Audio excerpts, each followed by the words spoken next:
গোবরডাঙ্গা রবীন্দ্রনাট্য সংস্থা ৩০ বছরে পা রাখল। এখন শুনুন বিস্তারিত। ১১ই মে ২০২৫ শেষ হল রবীন্দ্রনাট্য সংস্থার স্কুলভিত্তিক নাট্য কর্মশালা। ২১তম বর্ষে এই নাট্য কর্মশালা ১২টি বিদ্যালয়ে ৩৫ জন ছেলেমেয়ে অংশ নিয়েছিল। গত ১ মে ২০২৫ প্রদীপ জ্বালিয়ে এই নাট্য কর্মশালার সূচনা করেন বিশিষ্ট সাহিত্যিক ঋতুপর্ণা বিশ্বাস। উপস্থিত ছিলেন কাউন্সিলর বাসন্তী ভৌমিক, শরৎ চক্রবর্তী, পলাশ মণ্ডল প্রমুখ। 10 দিনের এই নাট্য কর্মশালায় নাট্য প্রশিক্ষণ দেন রবীন্দ্রনাট্য সংস্থার নাট্য অভিনেতা সৌরদীপ ব্যানার্জি।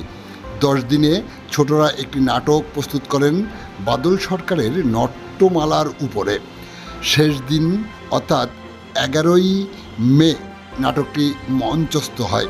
উপস্থিত ছিলেন নাট্যকার, নির্দেশক, নাট্য একাডেমির সদস্য রাকেশ ঘোষ, বাসুদেব হুই, রতন চক্রবর্তী, মিহিরলাল চক্রবর্তী, নারায়ণ মণ্ডল, নীরেশ ভৌমিক, পাঁচু গোপাল হাজরা, অনন্ত চক্রবর্তী, মেহেদি সানি, সৈয়দ জাহাঙ্গীর হাবিব, শরৎ চক্রবর্তী প্রমুখ। প্রথমে অতিথিদের ব্যাস পড়িয়ে 30 বছরে স্মারক দিয়ে সম্মাননা জ্ঞাপন করা হয়। পরিশেষে পরিবেশিত হয় 10 দিনের কর্মশালার তৈরি করা নাটক হট্টমালার উপরে। অনুষ্ঠানের শেষে অংশগ্রহণকারী সমস্ত ছাত্রছাত্রীদের হাতে 30 বছরের স্মারক ও মানপত্র তুলে দেওয়া হয়। নাট্য একাডেমির সদস্য রাকেশ ঘোষ বলেন, রবীন্দ্রনাথ ঠাকুর সংস্থা আগামী থিয়েটারের সলতে পাকাচ্ছেন। এরাই আগামী থিয়েটারে অভিনেতা অভিনেত্রী হবে।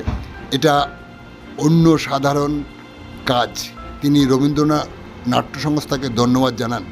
সমস্ত কর্মকাণ্ডে যারা সহযোগী হিসেবে কাজ করেছেন তারা হলেন দেবব্রত মজুমদার, ঋতুপর্ণা মুখার্জি, প্রদীপ ভট্টাচার্য, পবিত্র সরকার, আদি দাস, সুরজিৎ বিশ্বাস, সুদীপ দাস, সৌরদীপ ব্যানার্জি, বিজয় কর্মকার। উদ্যোগীরা সহযোগী হিসেবে কাজ করার জন্য তাদেরকে সাধুবাদ জানান।